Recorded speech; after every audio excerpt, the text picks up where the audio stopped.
Shut off cell phones, that's a good reminder. Please, at least on silent.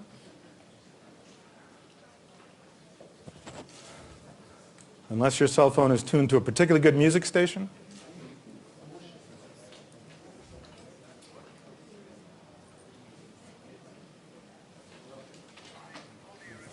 One minute. We have 1 minute, everybody.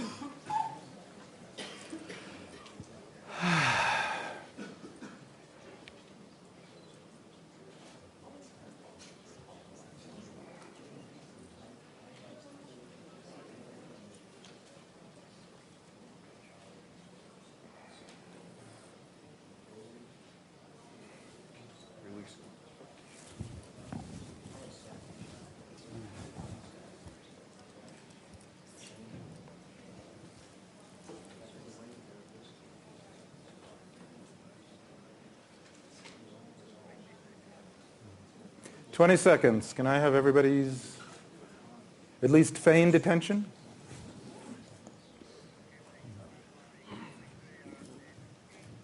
Seven.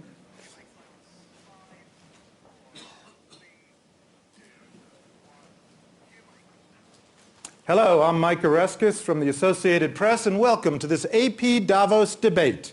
Are the democratic institutions of the 20th century up to the challenge of the 21st century? It's a big question, and we've assembled a panel from all around the world, from democracies old and new, brand new, in fact. Let me introduce them to you. Antonio Aguiar Patriota, the Minister of External Relations from Brazil.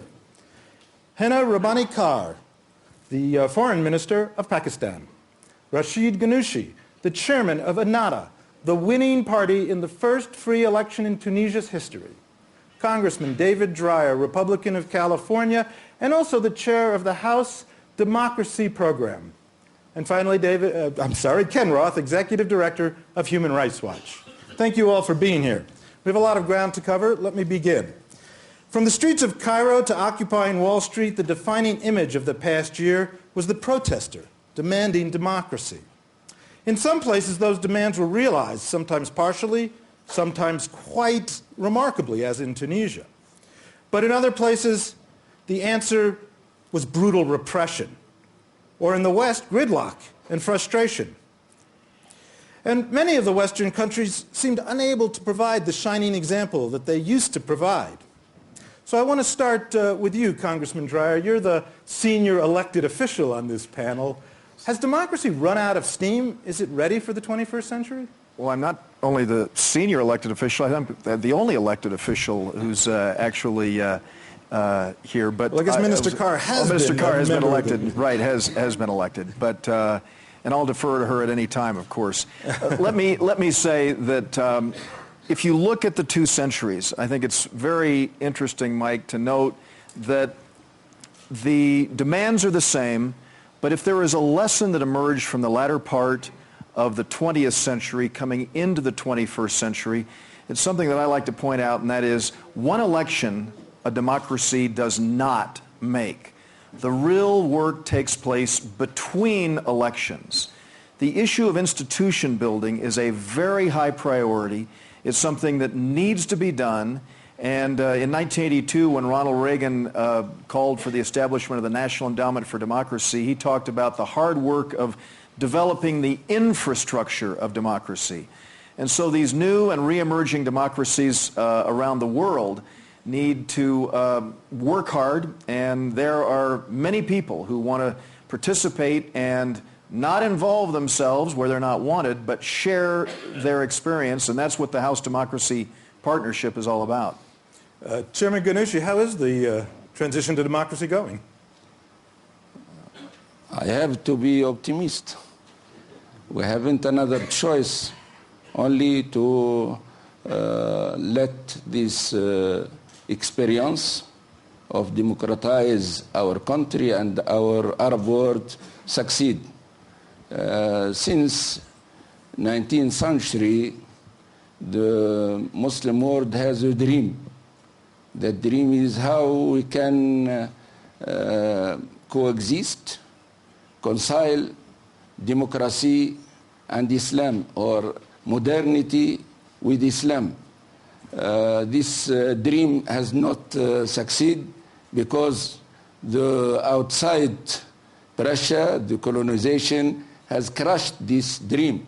I think the Arab Spring now give the opportunity to this dream to emerge. And in the first time in our history in Tunisia, we had free and honest elections. Now we have an assembly, real assembly. We have elected government. We have elected president. So we are now in the way to achieve the second goal of our revolution. The first one is to implement a democratic system. Now the second goal, we started to go to this. The second is to develop our country, to implement a real development in the country. I think we are in good way to achieve our goals. We will return to the subject of Islam and democracy, but I first want to get everybody in on the big picture. Minister Khar, your country certainly faces a number of very complicated 21st century challenges. Is democracy up to the challenge of the 21st century? First of all, I think it is important to highlight that there is no one single utopian model of anything in the world, and that goes for democracy also. However, I think what is equally important to highlight or to give importance to is the topic itself, about the institutions that go to support democracy. And for that, the answer to whatever is not working is clearly more rather than less democracy. But let me emphasize on the fact that democracy has to be able to develop into a maturer form as we speak with time.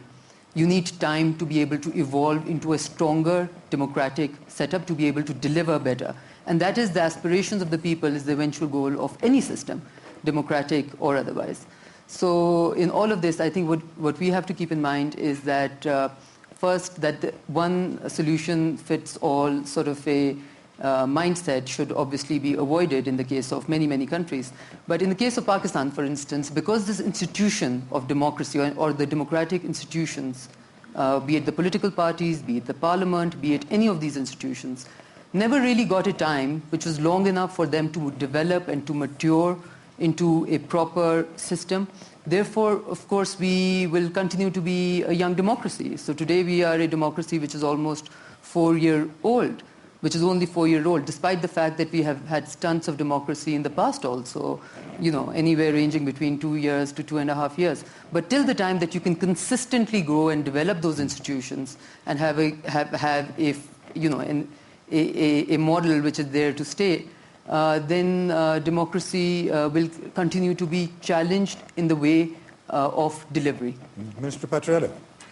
Well, if democracy is about rule by the majority, and in the developing world the majority is poor, the democracy has to be about social inclusion. And this is precisely the experience we've been having in Brazil and in South America, where democracy certainly has not run out of steam. I think we are very proud of the achievements of the past years and decades, and very eager to consolidate these gains. These are processes that have allowed for segments that had been excluded from the political process to assume leadership and high positions, from the indigenous in Bolivia to a union leader in Brazil, and now the first female president in Brazil, to other similar processes. So the point I'd like to stress at the outset is that in the developing world, inclusion is a key word. Kenneth. Well, I would agree with Congressman Dreier that democracy is more than simply periodic elections. He stressed the need to build institutions between elections, and that's certainly true.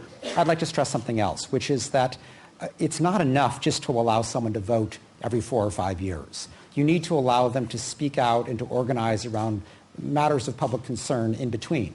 That's why the press is so important. That's why blogs are so important, NGOs. You also need to hold the government to the law. The point of democracy is not just to rule the people, it's also to rule the government. And we see all of these critical elements of democracy under attack as governments recognize that they need to allow elections for legitimacy, but they want to manage the process. And so you see, for example, Putin in Russia trying to limit candidates who will run.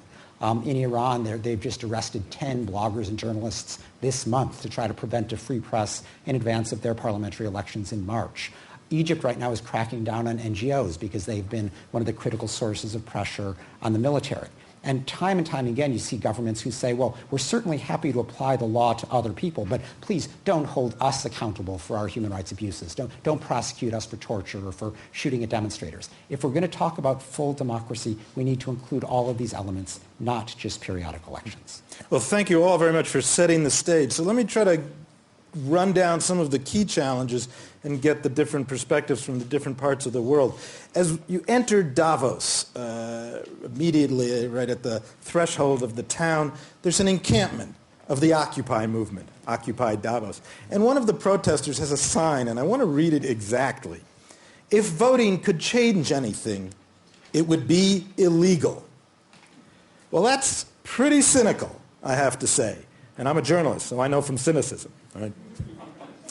But it's clearly not an isolated view among citizens of democracies around the world. The Edelman Trust Barometer, which was released here at Davos, reports that trust in governments all around the world, has basically collapsed among democratic governments.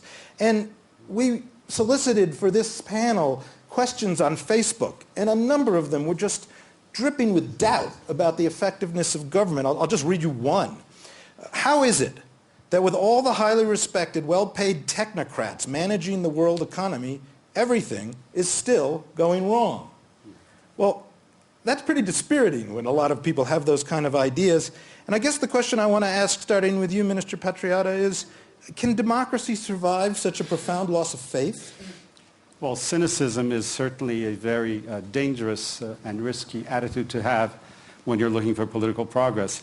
But I'd like to disagree slightly with the two comments on which seem to minimize the importance of elections. It's true that elections alone do not build a democratic system. But the first step, and a very essential step, is the electoral process. And especially for those who have not had the right to elect their officials, this is a most valued attribute. I'm sure that if you ask a post-apartheid South African what is the role of elections, they will say it's a very fundamental role in bringing justice and democracy to any given country.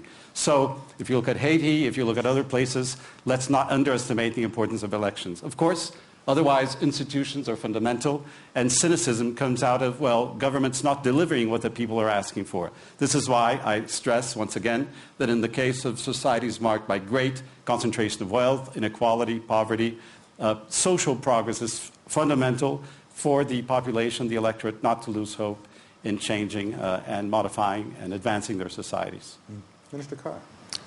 I think, if we miss the whole question or the whole change which has happened all over the world, especially in the developing world or the less developed world, because of the access that they have through the media today to and through various types of technology to what is happening all around the world, and how that has raised the expectation out of any government, democratic or otherwise, from by those people, we will be somewhat not looking at the entire picture. I think that is an extremely important part of why the expectation levels are changing and why democracies all over the world are seen to be performing or delivering less. It also has to do with the way the economic structures all over the world. So I think this question, to me, is somewhat less of democracy and more of what has happened in the economic management and realm of how things have developed. And therefore, to me, frankly speaking, the answer, as a country which has suffered, if there's one single flaw, reason I can find for Pakistan not living up to its full potential, and we are beginning to live up to our full potential, it is because of the fact that we haven't had a consistent democratic process in Pakistan. If that were to be the case, I think many ills that you see in Pakistan today, many ills that we continue to fight, and many ills that, for instance, the leader of the party that I represent, Benazir Bhutto, lost her life for, would not be there today. So it is really the consistency of a democratic process. It is about that process and the institutions which go to support it being given the time the energy, the resources to be able to develop and start delivering. So the answer really is that, yes, a different structure, more democracy, more democratic ways, and I completely agree with my colleague over here. The electoral process is an extremely important one, and I think anyone doubting the importance of it or the legitimacy of it, or we need to improve wherever need be, the electoral process and everything else. But I think the answer to lack of just being satisfied or lack of satisfaction with democracy is maybe looking for more democratic ways of building those institutions. And we're definitely going to want to talk more about this link between expectations and trust and effective democracy. But immediately the question of economics comes up. How is your ability to deliver economically to the people of Tunisia coming so far? It's true that guarantee the main, the process of free elections is not enough to achieve the democracy.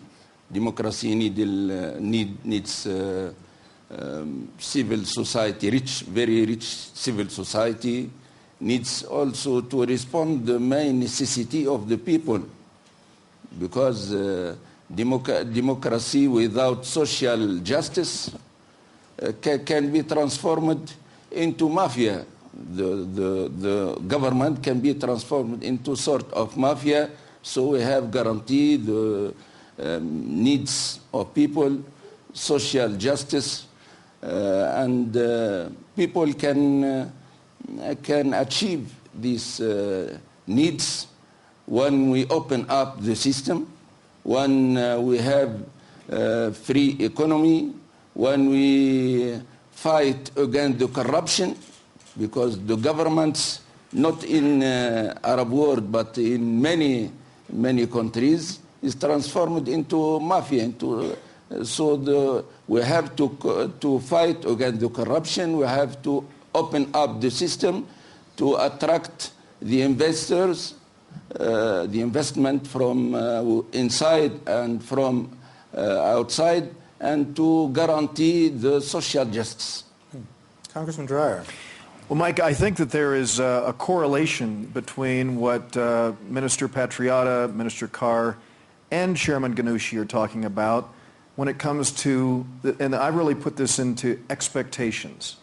And it goes back to the sign that you pointed to that's here in the outskirts at the Occupy Davos camp. And what that is, and you'll probably be very offended, Mike, if I mention this, but your great book, The Genius of America, sorry I mentioned it, it's interesting you're juxtaposing the 20th to the 21st century, but I like to go back and look at the 18th century. And if you look at the 18th century, then the 20th century, and the 21st century, it's important to note that, as you have in your book, that between 1776 and the spring of 1789, there was 13 years between independence and the establishment of a government. The summer of 1787 is when we had our Constitutional Convention. It took 2 years from the Constitutional Convention to have that happen. Now, rush forward to the 21st century, and today, what is it that we have? Anyone can take a video camera and film police brutality taking place on the streets, and that can go viral. Millions of people can be exposed to that. And that's a tremendous difference and a challenge that we all have to deal with. And it seems to me that as we look at these expectations, we can't say to people, be patient, because that obviously is not an answer. We need to figure out how to address this. Just yesterday in Tahrir Square, marking the first anniversary of the Egyptians, who, as we know, follow the Tunisian lead, we saw protests not celebrating what happened a year ago, but complaining about the lack of action within this 1 year period of time. And so that's why I think it's incumbent upon those of us who have enjoyed participatory democracy, representative democracy, need to continue to band together. And that's one of the reasons that 7 years ago we established this House Democracy Partnership. And we're working to develop, I mentioned at the outset, institutions. The idea of saying that legislative bodies which are actually closest to the people. You know that, Mr. Chairman. The legislative bodies are closest to the people. They need to have oversight of the executive branch. They need to be able to put into place policies that encourage economic growth, because we know this frustration stems from a lack of economic growth. And so my message, Mike, is that it's important for those of us who were lovers of self-determination, the rule of law, human rights, recognizing that, again, it's not just about elections, and democracy does include human rights and minority rights, as you point out in your book. Those are the kinds of things that we need to work together on. And so what I'd like to do right now is, just this week we've introduced, as I told you, Mr. Chairman, a resolution in the United States House of Representatives. It's bipartisan, a Democrat lead, I'm a Republican, and I'd just like to present you, Mr. Ghannoushi, a copy of the resolution that praises the Tunisian people for the lead that they have taken in sending this ripple effect throughout the Arab world, and we know that it's going to impact other parts of the world as well. So I'd like to present this to you. Thank you very much. Okay, thank you, and thanks for the mention of the book. When I visited the United States last month, I have been surprised that I have find many enthusiasts vis-a-vis Tunisian revolution in the United States.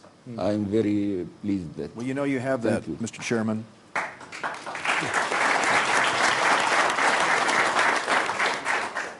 Let me turn back to Minister Patriota and Minister Khar. Say a few words about the ripple effect of the Arab Spring of Tunisia and Egypt on your countries and on your regions. Well, in my region, I think we have been struggling with the same objectives that the Arab world is now seeking: freedom of expression, better opportunity, more equal opportunity across society, improved governance, growth with distribution of wealth. But I also think that we found certain formulas at work. So perhaps we're at a slightly different stage in the process, and to the extent that our experience can be of interest, we are reaching out to the Arab world to exchange views, to share perceptions, and see in what ways the experiments that we've been carrying out can be of use to them. But I'd also like to make another point, because there was a mention of utopia here. And maybe if you compare 21st century with 20th century, some of the 20th century utopias have run out of steam. And when we look at the future, and this is a topic that will be central stage here in Davos, I think we need to try to reconcile economic, social, and environmental objectives, which is what the Rio +20 conference that we will be hosting this year is all about.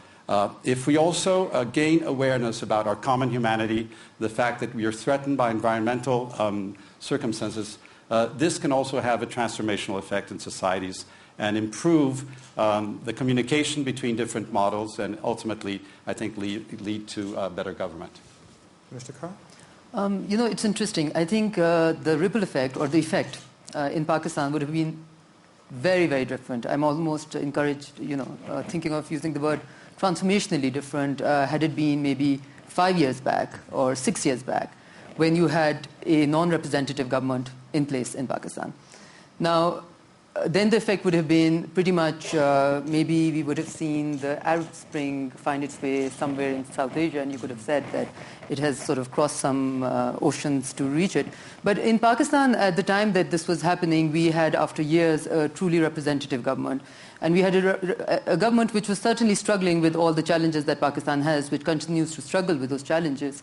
But I tell you, it is interesting that I think this can be corroborated, that in many of the countries which have seen some of the freedom of expressions late in the day, the freedom that the media enjoys in Pakistan, for instance, is maybe unparalleled. I would almost say that it is more than what is enjoyed in some of the developed democracies of the world, where the media is still very aware of the national narrative, what should or should not be said to promote or support it. Whereas in Pakistan's case, sometimes, the national narrative, beyond, they have the ability, the space, the freedom to be able to go beyond the national narrative, so to speak. In the same way, judiciary. Already, in the last years of the Musharraf government, there was a judicial movement in Pakistan, and the independence of the judiciary, as it was enshrined in the Constitution of Pakistan, came to fruition because of work and labor and protests that almost all political parties collectively in Pakistan had done, which included the masses, the people, the lawyers, almost everybody, rural, urban. Now, because some of these things were already underway, the thing that Pakistan requires now is a different set of issues. It's not that of representation, it is not that of freedom of expression, it is not that of every institution constitutionally not finding its place and playing its role. So, quite frankly speaking, the effect of the Arab Spring at this, therefore, was different. However, what is Pakistan's biggest issue, or South Asia at large?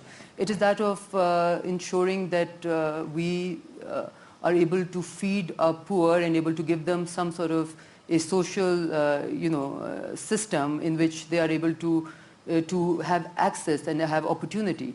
And for that, we have, some programs that, for instance, the Benazir Income Support Program, which is for the first time in Pakistan's history, where if you are known to be in the poorest strata of the society, you will be given enough to feed your children. So I think because of those things, because of the fact that you had a new democracy taking roots in Pakistan, the effect wasn't what it would have otherwise been. I'm sure of that. Interesting. I want to go down to Ken Roth, but before I do, I just want to ask one follow-up question. You stressed the independence of the judiciary, and obviously a central part of any democracy. Has the independent judiciary gone too far now in Pakistan? I think in Pakistan an interesting thing is happening, and I really would like maybe take a minute on that, okay? I think it's a good thing for Pakistan. What is happening in Pakistan may look chaotic to the outside eye, but it is a new kid on the block called Parliament, which hasn't been there for a long time in Pakistan's history, which has almost not been there consistently for more than 2 years at any given point in time. Now, so every institution has to find its place. So there's a bit of an elbowing act maybe happening in Pakistan, where every institution is trying to find what is rightfully constitutionally its place. It's not a bad thing for Pakistan, because out of this will emerge everybody falling quietly, hopefully, into the space that is constitutionally provided to them. And as you see, this is the longest serving democracy in Pakistan, so that is in itself first, something which gives you hope for the future. Mike, let me just say that Pakistan is one of the partner countries for House Democracy Partnership, and I and a delegation from the Congress will be there, and I know there is a female speaker of your parliament, and we've worked very closely with her, and we look forward to continuing this, and that's why I believe that all of these countries, Human Rights Watch, other entities who believe in this promotion of democracy, we all need to work together on this. Pakistan, and you're absolutely right, Madam Minister, there's not a one-size-fits-all plan for anyone. And Indonesia is a perfect example with what the chairman talked about, the convergence of modernity, Islam, and democracy, where in a 12, 13-year period of time, they've had a phenomenal success there. And I know there are differences between Southeast Asia and the Arab world, but there are similarities that I think can be shared. If I could step in here, first of all, with respect to Pakistan, I take a much less sanguine view than Congressman Dreier. You've got a Supreme Court that in essence is pressuring the civilian government to relinquish its right to fire the chiefs of the military and the intelligence service. That completely reverses the presumptions of democracy, which is that civilian government should rule. So we have real problems there. But Mike, I'd like to come back to your original question, which is, really what does the world owe to the Arab Spring? Imagine yourself a pro-democracy protester sitting in Homs or Hama facing President Assad's military who's shooting at you. What do you need? You need somebody to put pressure on Assad to stop shooting. And this is where a number of the world's leading democracies, including some represented here, have really let the Arab Spring down. For example, when Brazil was sitting on the Security Council, a resolution came up to try to put pressure on Assad. Brazil abstained. It wouldn't even vote for it, and that allowed Russia and China then to veto the resolution, something that would have been much more difficult if Brazil had said, we stand for this resolution. This is not about military intervention. It's about putting pressure on Assad not to shoot the demonstrators. Pakistan has been even worse. At the UN Human Rights Council, Pakistan never votes for resolutions trying to criticize this kind of oppression, unless, of course, it's Israel. But they've actually voted against resolutions on Sudan, Iran, and Syria. And they, even on North Korea, they abstained. The most repressive government in the world, they couldn't get themselves to criticize it. So there's something wrong here when governments that are democracies at home fail to stand up for the brave pro-democracy activists in these repressive countries around the world. Mr. Patriota? Yes, I think there's something profoundly wrong when those who should be actually giving an example in terms of democracy, good governance, etc., seem to establish almost an automatic link between military intervention and promoting democracy. It's not about military intervention. So it's very problematic for places that are struggling to gain improved political participation by excluded groups in their processes, when there is this constant threat of sanctions, military intervention, where attempts have been made to impose democracy from the outside with, I think, very negative, if not catastrophic results in places like Iraq.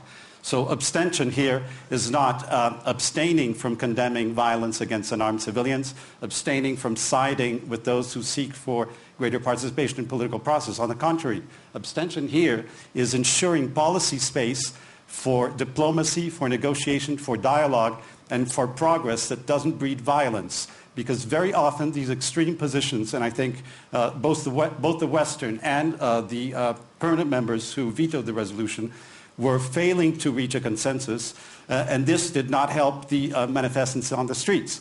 So this is where three large multi-ethnic emerging democracies from the developing world, India, Brazil, South Africa, decided to side together to speak to the Syrians, to abstain, because in any event, this vote would have been useless. The resolution would not have gone ahead. I think it's very important to set the record clear here. If I could just... Khar? Let me just let Minister Khar respond as well. No, I think I would tend to agree with the minister over here. And really, I think a lesson that should be learned is that one should allow every country to be able to reach its own mature stage of, in many areas. For instance, one can use the example of child labor. Now, child labor, while it was allowed in Europe for many, many centuries, has a completely different dynamics when it comes to maybe some countries in South Asia. So pressure and open humiliation of countries is sometimes not the best tactic that we feel to be able to let them come around. Now, an excellent example in that case is that of Tunisia and Egypt.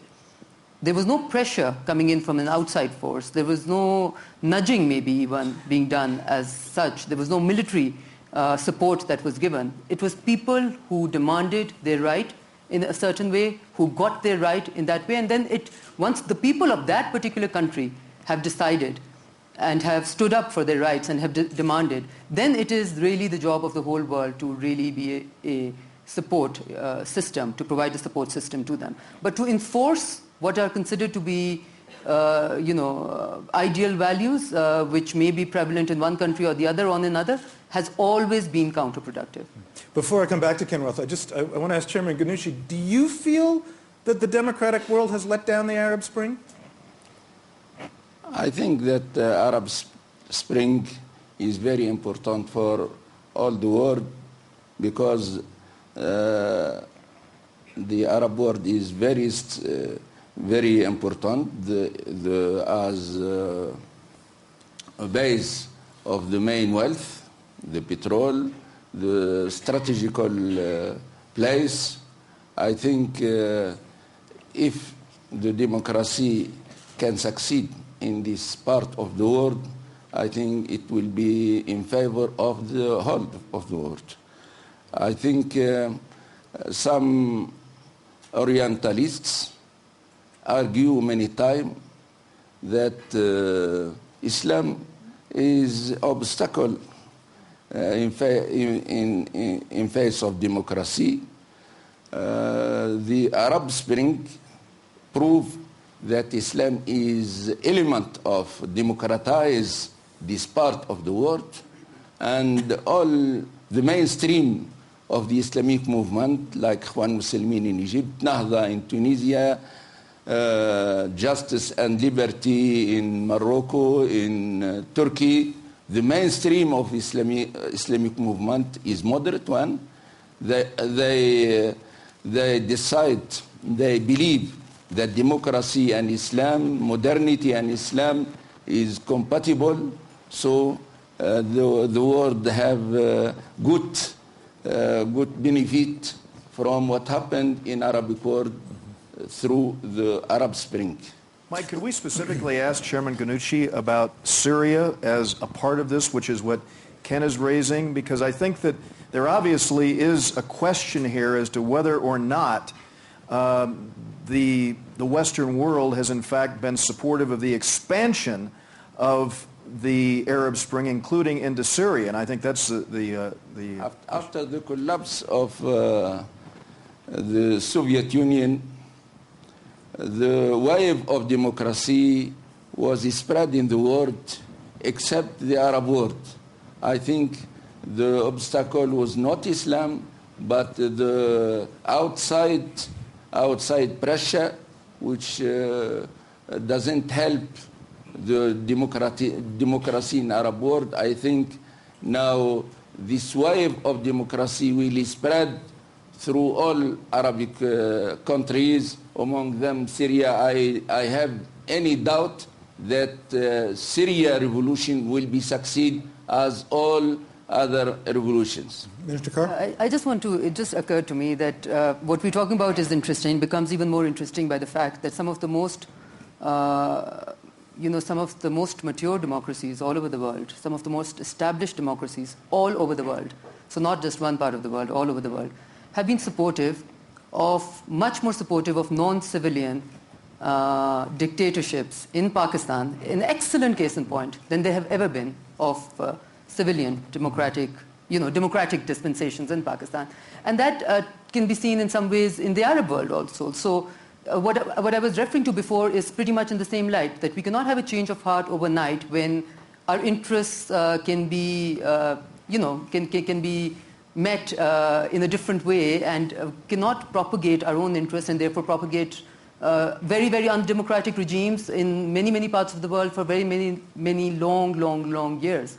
So why I wanted to use the case of Pakistan in specific was that both in the regime of General Zia and in the regime of General Musharraf, it was really the support that came from outside which made them elongate their years into 10, 12 years, rather than the support that should have come from within.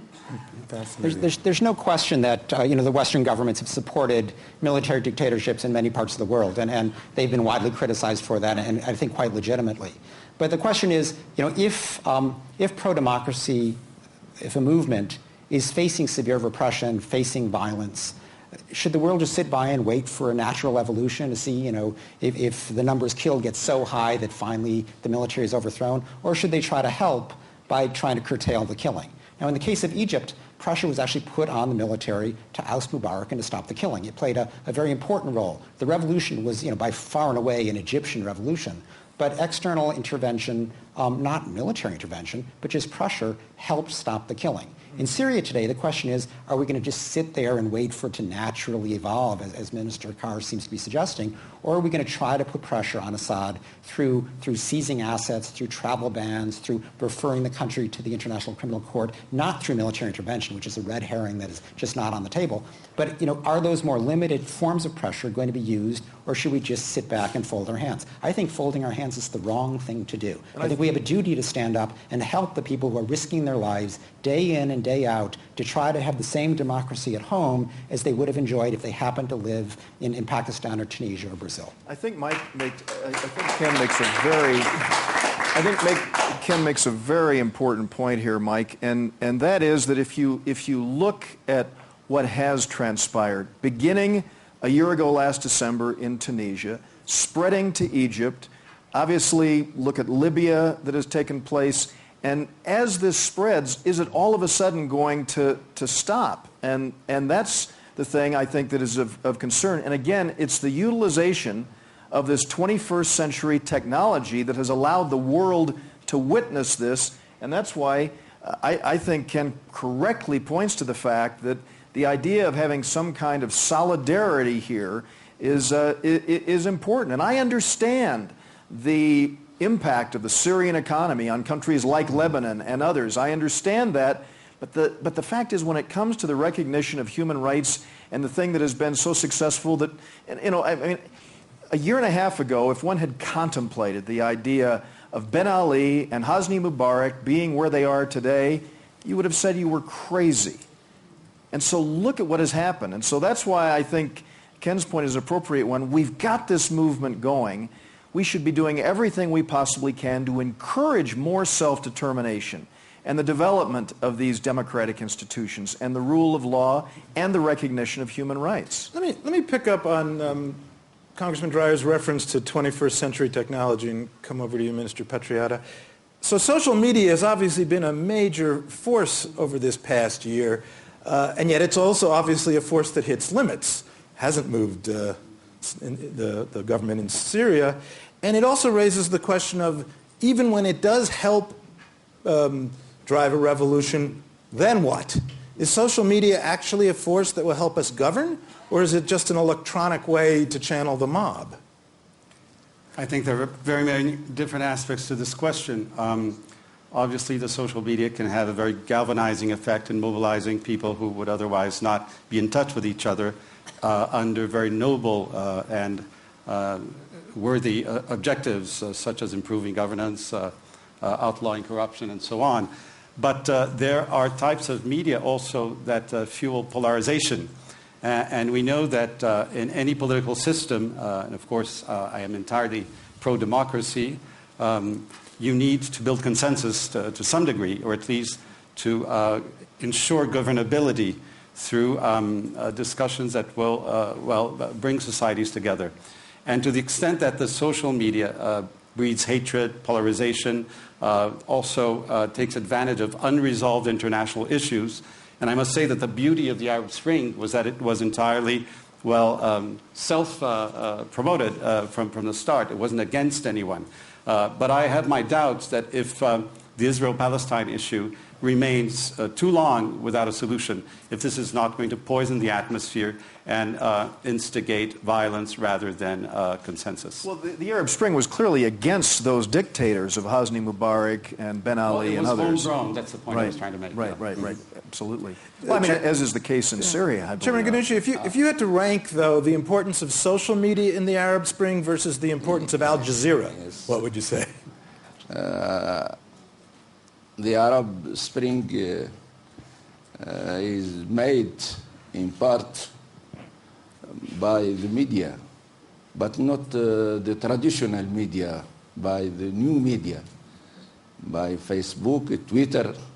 I convey my salam to the people of Facebook and Twitter because they share, they participate very strongly in doing this revolution. So it's true that some channel like Jazeera sharing this revolution, but I think the new media, internet, Facebook, Twitter, as the leader and of this revolution. I would say, first of all, I think once the revolution got going in many of these countries, Al Jazeera was by far and away the most important external force because it was able to beam pictures of the repression into homes far beyond those who happen to be wired up to the internet. And so I think if you speak to people who were involved in the various revolutions, they say Al Jazeera is weapon number one. Where social media was critical was in the early days, because if you are facing a situation where, if you go out and stand in the street and demonstrate, you'll get beaten up and arrested, you're not very likely to go out. And the role that social media played is it allowed people to sort of stand up and be counted without literally standing up. It allowed them to just sort of join a Facebook page. And suddenly, when there were so many people, so many fans of that page, people began to gain confidence that, even if only a percentage of those people actually show up in Tahrir Square, I may be safe because there'll be so many of them. And that kind of initial organizing role, Facebook was essential. Twitter then played a key role in essentially broadcasting the repression to the rest of the world, because people could quickly, share links with photos or videos of the repression, which in itself had a galvanizing effect. Longer term, I think, by the way, that social media is a very important way for the public to make itself heard in between elections. We saw that in the United States just this last week.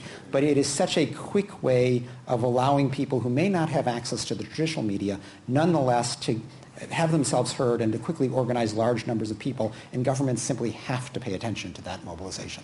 We do get back, Mike, to the challenge going back again to the 18th century and the 13 years between independence and our establishment of a government, and the fact that yesterday's anniversary of the uprising in Tahrir Square saw complaint rather than celebration. This is also about economics. Minister Patriota began his remarks by saying that if we deal with majority rule, what we need to do is recognize how great poverty is. Since February 11th of last year, Egypt has lost 2 million jobs. One of the things that is necessary is greater foreign direct investment, and that's a message that I believe is important for the Davos community. I think it's important for people around the world to know that recognizing that holding elections and, again, the development of institutions, that's really what it comes down to, I believe. You know, we have this instantaneous communication that Ken is talking about and that everyone agrees exists. We need to turn that kind of tool into something that can come back to institution building so that we can put into place the tools that are necessary to develop economic growth, which is what all of our peoples are looking for. I mean, I obviously come from the wealthiest nation here, and we have obviously a poverty rate that is not as great as it is in other countries. But my God, if you look at the United States economy, you know we have an unacceptably high unemployment rate, great concern among the people whom I represent from California and around the United States. But that still is, it's much better than the situation in other parts of the world. So we need to have these institutions to encourage and develop economic growth, which I believe this is what it comes back to. And the level of frustration is so high because they're not seeing the kind of instantaneous response that they would like. I want to turn back to Minister Khar and Chairman Ghannoushi to probe a little further on a point that was touched on, which is the role of Islam in democracy. It will come as no surprise to either of you that in the West there are a number of people who are very edgy about the Brotherhood in Egypt, about your own Islamist party in Tunisia. But George Soros was here the other day, and he basically compared your party to the Christian Democrats here in Europe. Is that a reasonable analogy? Yes, it's reasonable because cutting off the politics from the values, from the spirit, means we'll end by transforming the state and the economy as mafia, as I said. So we have to let moral play a role in the economy, in the game of democracy, instead of push things toward a war without any restrictions, without any values. So I think what Mr. Soros said is true. There is many comments between the Christian Democrat and the Islamic movement Democrat. Minister Khar, is the line clear to you between religion and politics? Certainly, and I think, first of all, I would like to take this opportunity to say that in my mind, Islam is clearly the most misunderstood and also the most misrepresented religion in the world. Because most of the issues that we ascribe to Islam has a completely different perspective on it. And to give you an example which will ring home, it is the whole question of the rights of women in Islam. Islam was the one which gave women their rights. Islam was the one which recognized respect for women and enforced it almost on all believers. So there is the real Islam which is there in the Holy Quran, and there is the Islam that the West portrays and that we ourselves, we must take the responsibility, misrepresent, because we have let Islam to be interpreted and we have let Islam to be taken to other people by the most illiterate people in most of our societies. I cannot speak for everyone, but certainly a case in most societies. So the question of whether Islam will come in the way of democratic dispensations, I think Islam actually goes for the most democratic ways of governance than anybody else. And secondly, the whole question of the social structure of delivering to the people, and that is really at the heart of the debate that we are having. Expectations come from the expectations not being met. So clearly the delivery to the people as per their expectations is not happening in many, many forms, whether it's in the economic form, whether it's in the social realm, whether it's in the political realm, or maybe one is happening more in one country, the other not so much.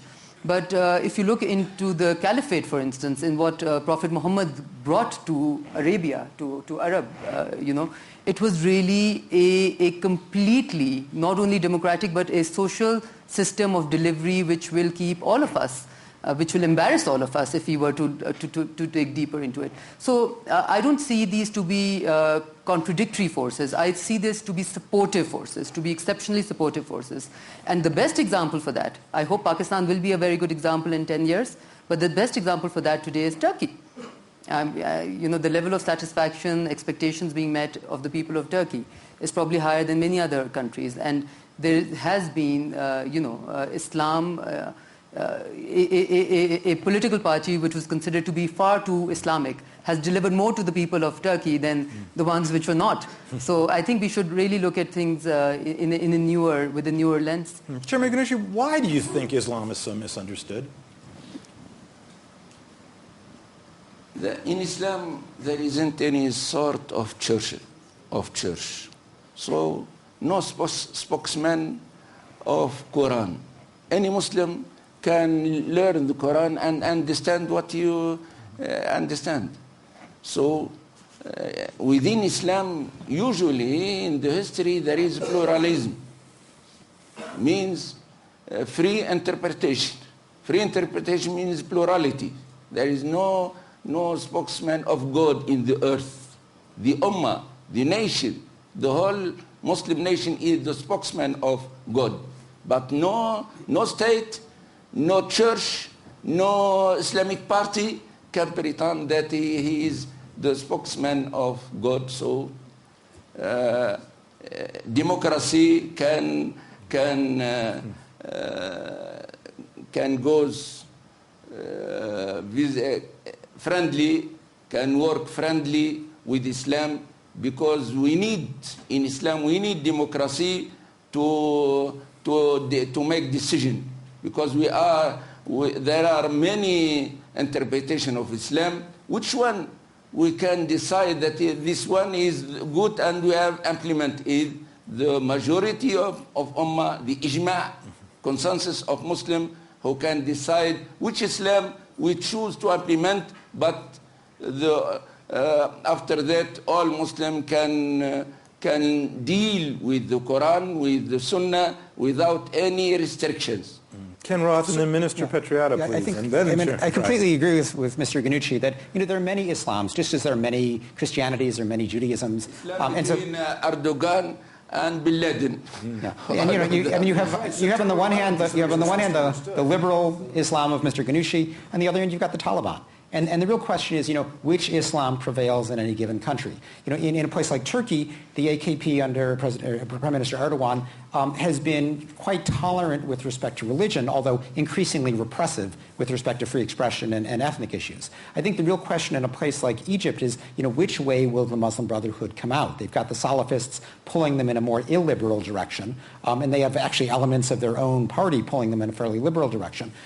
The argument that I was just in Cairo this weekend, and the argument I was making to them is that they're very fearful about their own future. Everybody remembers what happened to the Islamic movement in Algeria in the 1990s, and they're fearful that there could be another crackdown and that they may well need their rights as well. So my message to them was, you can't pick and choose among rights. You can't try to preserve political freedoms but repress women's rights or repress religious freedom and think that you're not going to somehow undermine or you'll somehow salvage the edifice of human rights. If you want to rely on certain kinds of rights, you've got to preserve the full foundation. I'm hopeful that as they put together their program, they will have one that includes vigorous protection of women's rights and vigorous respect for pluralism in the realm of religious freedom.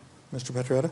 Well, I come from a very secular country where religion plays a very limited role in politics. But this discussion, to me, raises a few issues. First of all, it brings to mind the thinking of Indian philosopher and economist Amartya Sen and his very thought-provoking book about identity and violence. And the idea here is that why should groups have a single identity or be forced into a single identity. And this sometimes is something that is indirectly encouraged by others than the Islamics themselves. And I think here, non-Islamic countries, including my own and Western countries, others, have a high responsibility also through the way that they treat migrants from the Islamic world. Until very recently, you would read comments about how the Islamic world was not fit for democracy or for social progress. Well, fortunately, the Arab Spring has laid that to rest. It became very obvious that, yes, there are aspirations for improved governance and democracy just as anywhere else. So there have been stigmas and simplifications associated with Islam that I think we all have a common responsibility in combating. That is one thought. The other thought is that democracy in the Arab world has also been set back through attitudes such as, well, we're very much in favor of democracy and elections as long as such and such a group is not elected. And this was very present, for example, in what happened in Palestine when Hamas got elected, or even in Algeria, which led to the years of violence. I think a lot of wisdom is required in this case. And the less one interferes in the outcome of elections, the more one respects the specificities, cultural, historic, and others of each process. I think the important thing here is to look at the movement, look at the film, and not the photograph. If a movement ensures some progress, not sufficient maybe, well, then we should support that and look at how it can improve the local situation and to some extent start answering to the aspirations of the majority. Believe it or not, we're almost out of time, so I do want to move us to a last question, but if you can be brief. Just very quickly, September 11th is the reason that Islam is misunderstood, and everything that relates to that. Taking that action in the name of Allah is what played a tremendous role in sending this horribly negative message about Islam throughout the world. Chairman Ghannoushi. Terrorism is against Islam, and the Muslim Ummah pay very, very negative price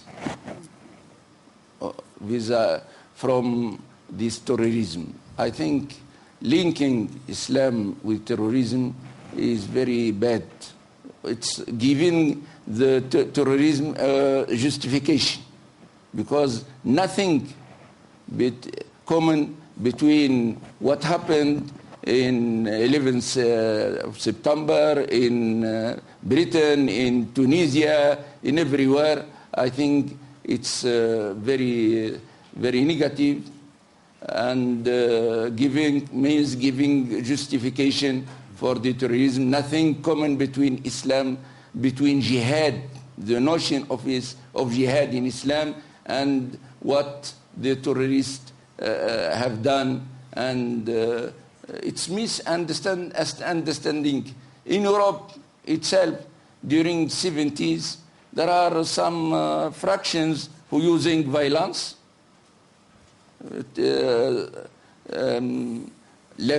from the left and from the right. But how Europe can contain its extremists, it's through democracy. Minister Khar, you said that you and others had to take some responsibility for changing the image. What do you propose to do? And I'm afraid we only have a minute left, so briefly. First of all, I think, as I said, we have to take Islam out of the hands of,